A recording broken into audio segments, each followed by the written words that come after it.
How's it going, folks? I'm just getting some dishes out of the dishwasher here and fixing to put them up, and I've got on my exercise clothes. I'm fixing to go out through the neighborhood and do some exercising and some jogging. Got a hat on because I don't want anybody to see my hair.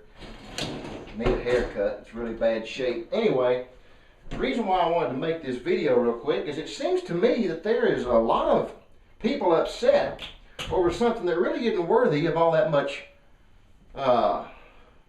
well, I take that back. There's one view that I could understand why they'd be upset.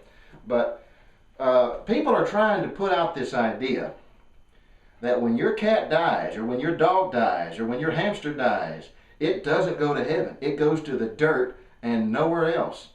And there are people who are Christians who are promoting this view, folks. It's not biblical. It is totally not biblical. Now, that always generates a lot of anger from people. What do you mean? What do you mean? What are you saying? You saying that animals go to heaven, huh? Yeah, that's exactly what I'm saying. Why in the world would anybody hold a different view? Now, there is one other view that I would respect. One other view that I would respect, and that would be the view of ignorance. Just come right out and say, I don't know.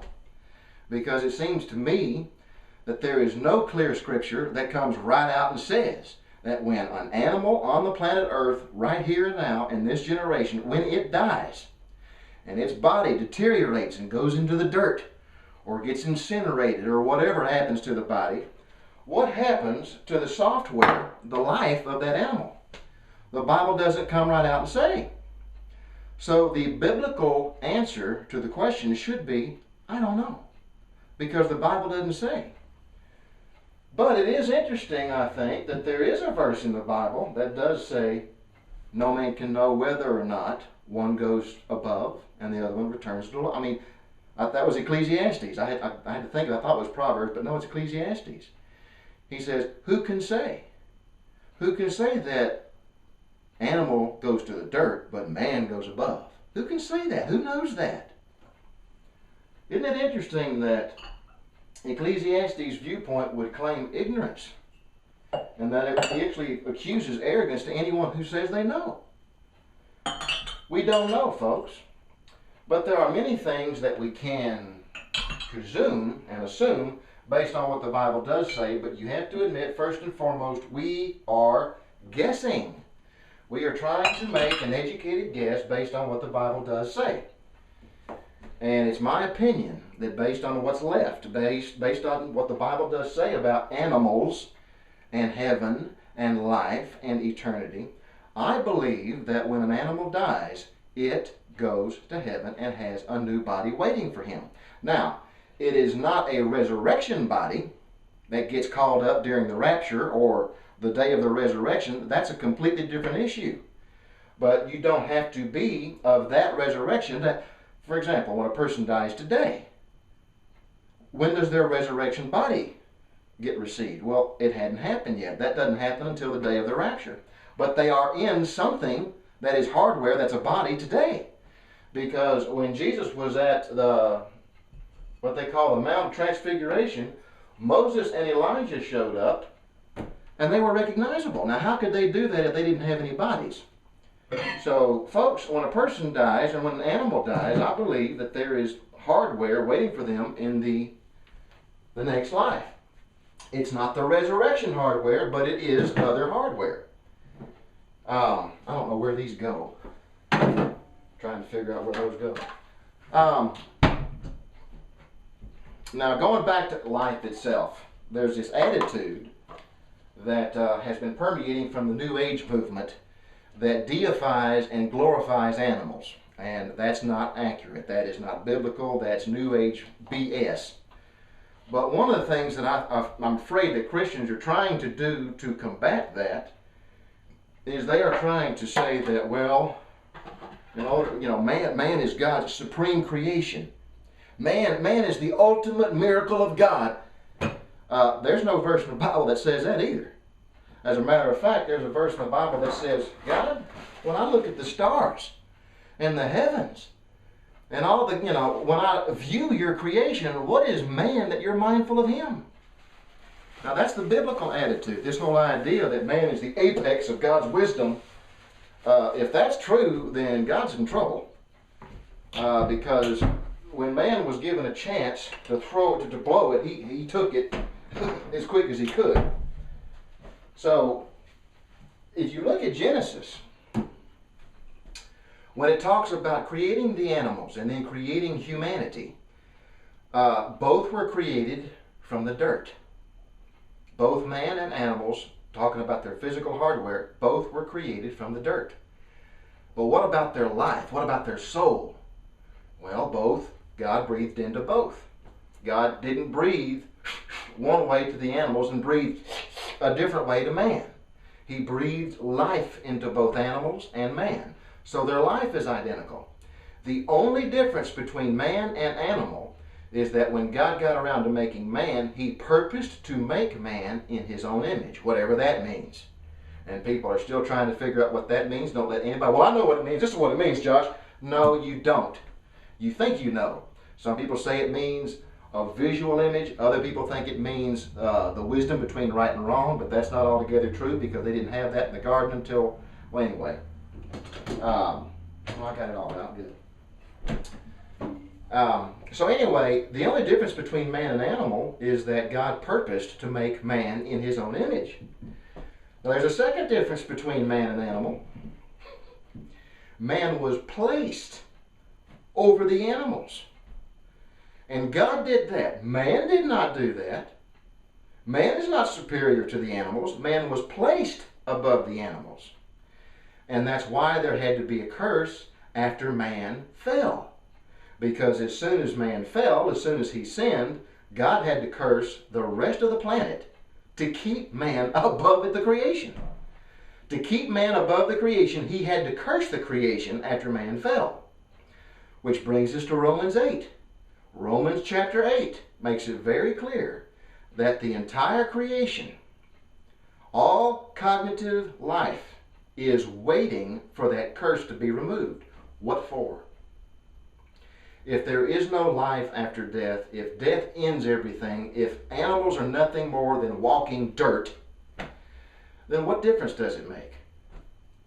God, all throughout the Old Testament, he makes it very clear that a righteous man cares for his animals, his beasts, for their welfare. That man who mistreats the animals, that he is unrighteous. Well, what difference does it make if animals are nothing but walking dirt? Now, somebody might say, well, Josh, if you really feel that way, then why did God endorse animal sacrifice? I'm glad you asked. It is because through animal sacrifice, God was choosing. And folks, this is tough because today people just don't see it. God was choosing to drive home a point. The animals were symbolic of another innocent life form who would pay the ultimate price for all of humanity. The ultimate innocence, the ultimate sacrifice was Jesus on the cross, which means the animal sacrifices were symbolic of the Son of God. Name one man besides Isaac. Isaac is an example, but no man has ever been given that kind of honor to represent Jesus Christ. Now, some people say Adam, they call Jesus the last Adam, but Adam is the antitype, if you want to call it that, because Adam fell through one man's sin, all have sinned, and through one man, all is going to gain righteousness because Jesus died on the cross and paid for all sins. But the point is, life, whether you're talking about animal life or human life, because it's the same life. God breathed life into the hardware, and it became a living thing. Whether it was man or animal, life is eternal. And that's the problem, because where will man spend his eternity? And folks, the Bible clearly shows that man is the only one with a choice. Man is the only one with an option. Animals are not given an option as to where they will spend eternity. It's automatically assumed by default, not clearly said, but you don't have to, because the default position is when the hardware dies, the soul, the life, whatever you want to call it, it returns to where God gave it. So, yes, I believe that when your cat, your dog, your hamster, your fish, whatever, God created those animals. And when their hardware dies, it dies not because of anything it did wrong. People want to say, well, Josh, the blood of Christ is what gets you to heaven. The blood of Christ is what gets man to heaven because man needed the blood of Christ to pay for his sins. Animals never sinned. Romans chapter 8 makes it very clear that they were innocent in all of this. They were subjected to the curse, but with a hope. That conscious life, that means, folks, and this first time I read this, it blew me away. That means cats, dogs, birds, every living cognitive life that's out there, on some level that we do not understand, they know who God is. They know who man is. They know that we're all created. These are not debated within the animal kingdom. They know these things. And they also know that the condition that we're in now is temporary. It is not permanent. They are waiting for the resurrection. They're waiting for the sons of God to be revealed. They're waiting for all of this. And all throughout the Bible, you will find that animals usually know more than man knows when something's going down. Whether it's the scenario with Noah's Ark, whether it's the Balaam's ass, the donkey that Balaam got upset with. That's a neat little story. That's a really neat story because he didn't want to go around the corner because there was an angel standing in the way. The donkey saw it. The donkey saw it. Balaam didn't see it. So God loosed the tongue of the donkey so the donkey could speak to Balaam and said, "What are you whipping and beating me for? Haven't I always served you faithfully?" Now the interesting wording there, folks, he said Balaam's tongue, or the donkey's tongue, was loosed as though it had been tied down, once again referring back to the curse. God did not give the donkey the miraculous ability to speak. It implies that all animals have the ability to speak, but that ability has been temporarily tied down, restrained because of the curse. Folks, I find that very interesting. Now, the reason why I'm getting into all this, folks, it's because there is an aggressive movement to make people hate God. And one of the things they do is they tell little lies that most people will say, well, this isn't that big a deal, but it will cause people to hate God, to distrust God, to not believe that God is all loving. For example, like when God told Joshua to go into this village over here, or go to this village over there, wipe out every man, woman, and child, people think, dang, that's cruel, that's heartless. Why would God do that? Well, the reason why people think God is heartless is because they've been lied to about what it was they were wiping out. They weren't human. They were Nephilim, folks. They were fallen angels who had mated with human women and were creating all kinds of hybrid, half human, half fallen angel Nephilim things. And that's a whole other... I probably just ruined all the credibility in this particular video because I brought that up. But anyway, animal life, the reason why it was destroyed in the flood is because the genetic line in animals had been tainted with by fallen angels. Human beings were tainted with, their genetic line was screwed around with. But the fact that God chose to preserve some proves that he has an attitude on animals, towards animals, that is higher than most would think. So don't buy into this idea that animals are just playthings for us to enjoy. They're not robots, they're not playthings, they're alive. Read Genesis chapter 1. God breathed life into them. They're not automatons, they're not robots. It's not artificial intelligence, they are living things.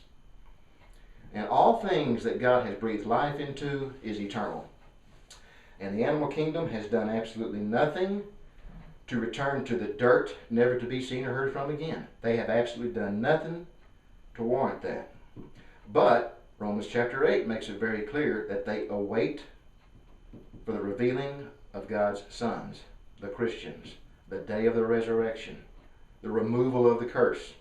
Romans chapter 8, Ecclesiastes says, no man knows. Who can say that man goes upward, but the spirit of the animals go downward? Who can say that? Solomon said nobody could. And then all throughout the Bible, God's attitude towards animals is one of innocence, is one of caring, is one of honor. Jesus said of a sparrow, not a single sparrow falls to the ground without the Father's consent. Now, folks, if sparrows are nothing more than little bitty piles of dirt, then it doesn't matter. but every single life. Folks, that to me, that's amazing. That means every bird that you see has a life that was designed from outside time with a purpose. We don't know what those purposes are, but all purposes do tend to lead back to the glory of God. So whenever the answer to a question is I don't know, you need to stick with that and then build from that. Don't get online and say, you know what, cats and dogs, when they die, they don't go to heaven. Don't say that. You don't know that. The Bible doesn't say anything like that. And there's more evidence to the contrary, actually. So anyway, it's really amazing. You're going to see it. I want you to watch the comment. Just watch the comments under this video at YouTube. You will see a pattern. The people who are opposed, and I'm talking about people who are supposed to be Christians. The people who are Christians, who don't believe animals go to heaven, are very passionate about this. They are firm and they are not moving from that position. And the idea that animals do go to heaven, it makes them mad. And I have no idea why. But watch the comments. You will see it. They will be angry. Makes no sense, folks.